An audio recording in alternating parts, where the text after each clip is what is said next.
2021 is done and here we are for another year of hustling and working to become financially free. Now last year I made 5 financial goals for myself as a revision / fix to my not so smart financial goals that I made up back in 2019. And I'm happy to report to you guys that I've accomplished 4 out of those 5 goals before 2021 ended. And in this video, we're going to talk about some updates and what goals I've set for myself in 2022. Hey guys, welcome back to the channel. If you are new here, my name is Dred and I post personal finance and dividend investing videos and pretty much anything related to money. But right now I am documenting my journey in paying off my student loans. So if you're interested in seeing how everything unfolds or you just want to show your support, then please consider subscribing to the channel, liking this video, and also sharing this video. Now with that out of the way, let's get back to the main thing. So for 2022, I've set up 5 goals as well, similar to my last year's goal. Now the first one is to pay off my student loans. Last year, my goal was to pay off the last 2 private student loans in my account, which was Salome and College Avenue. Now paying those 2 loans meant that they were supposed to be completed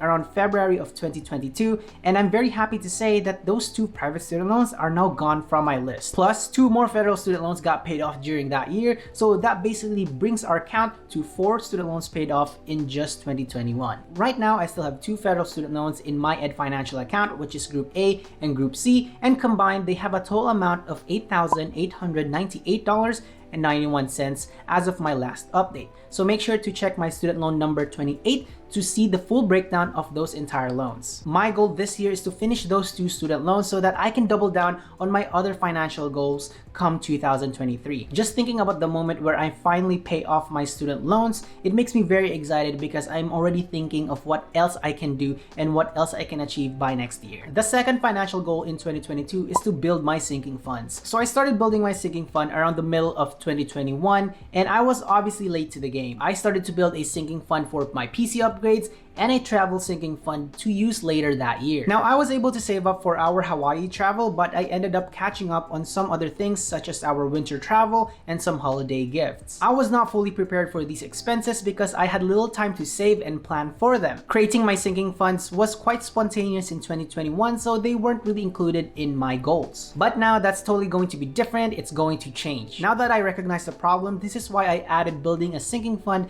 as a goal. I don't have any specific amounts to hit for my sinking funds because I know by the time that I actually need it, I'm going to just use it anyway. And that is pretty much what a sinking fund is. When the time comes and you actually need it, then you're going to use it. There will be a sinking fund for birthday and holiday gifts. There's also going to be a sinking fund for any spontaneous travel, a car fund, and there's also going to be a sinking fund for any studio equipment that I might need. So the third goal is to build my Roth IRA to $3,000. Last year, I started to build my Roth IRA because I felt that it was a necessary step towards building my retirement nest egg. I learned that IRAs are a great investment vehicle because your money could grow tax-free and the contributions that you do could also be taxable. For my Roth IRA, I started with $500 in my TD Ameritrade account and have consistently contributed at least $100 every month. I set a value goal of $1,000 for this portfolio because I wasn't really sure how it was going to come out. This was certainly a very conservative goal, but it proved to be the right move for me. As of today, my Roth IRA is valued at $1,788.74,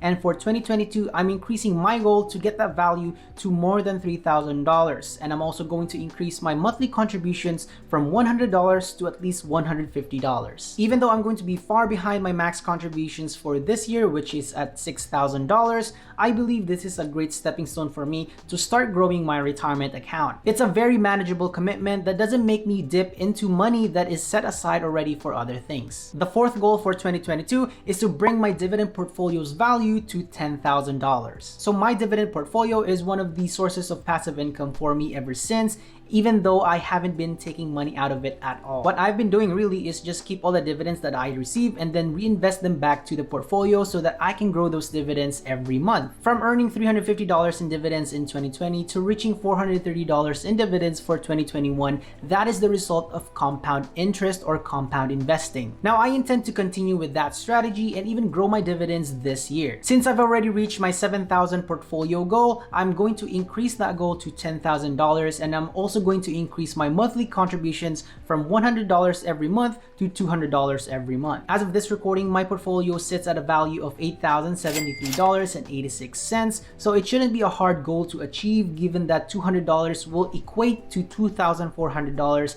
at the end of the year for my monthly contributions. Plus, there's also the dividends that I will receive at the end of the year, which will be definitely bigger than $430. So the fifth goal for 2022 is to grow my active income to at least $5,000 every month. So this goal is a rollover from last year. Out of the 5 goals I've set for myself, this was the only one that I failed to achieve. The highest I've ever achieved in 1 month was around $4,750, and from there it just dipped by $1,000. It got harder for me to bring that back up, so I'm very determined to hit that goal this year. One thing I'm changing for this year though is that this is an income goal for my active work. Last year, I also included all the revenue streams that I receive, including my passive income, and that still didn't even make the cut. By solely focusing on growing my active income, then I wouldn't have to think about my other income streams since they are all passive already. My passive streams are growing by themselves, so why put attention there when there isn't a need? In 2021, I've been focused on growing my skill sets and improving my backend systems, so hopefully the effort from all those will pay off and I will increase the results for my agency. But of course, if there are other active income opportunities out there, I'm going to take them, and also add them to the calculations for this goal. For this year, I'm adding an optional goal. Now, this goal can be worked on, accomplished, or maybe even completely taken out of the list depending on how things go with my main goals. Now, this optional goal that I've added is simply paying off my credit card. Now, if you've been following me and you've been watching any of my net worth update videos, you'll notice that I have a credit card balance that doesn't seem to actually reduce at all. Now, for this balance, I have been moving this around for more than 2 years now, and as far as I can track it, it originated from purchases from my Discover card back in 2019 or maybe even early 2020. I made 2 big purchases back then, which was an online course for my agency and then the laptop that I use right now for work. Those 2 purchases totaled to around $2,500, and I'm still paying for them in small amounts every month. Since then, I've been taking advantage of 0% APR balance transfer offers from Wells Fargo and Chase, where it sits right now, and every time I make a credit card purchase, I would pay the exact amount right away. That way I can separate the old from the new and still see how much I owe from my previous transactions. And as of today, I still have a leftover balance of around $1,300. The only main reason why I'm not adding this as a main goal is because of my student loans. Once those debts have been paid off, then I will actually tackle this one because it's a very small amount. But for now, I'm only paying $50 every month to my credit card balance. So those are the 5 goals that I've set for myself in 2022. 5 main goals and then 1 optional goal reserved on the side. I am really looking forward to working on these goals because I've been motivated with the progress I've made last year. 2021 basically taught me that as long as you're consistent in working on your goals, you're going to reach it. It might take some time, some extra effort, and a little bit of sacrifice there, but it's definitely worth it. You're going to be in a better place than you were last year. Now I'm more confident in handling the responsibilities for my own finances, and aside from that, I'm really looking forward to and very excited on what else I can achieve once I set my sights onto something. And that's all I got for you guys. Thank you so much for watching my 2022 financial goals video. If you have learned something here, please let me know. Comment them down below. If you have any suggestions or if you have the same goals as me, then let me know. If you like content just like this one, make sure to subscribe to the channel and hit that notification bell so that you get updated whenever I post content just like this one. And if you are on Instagram, please add me as a friend at DailyDread so that we can chat, collaborate, and exchange some ideas. Thank you again so much for watching. I hope you have a wonderful day, and I will see you in the next video. Bye!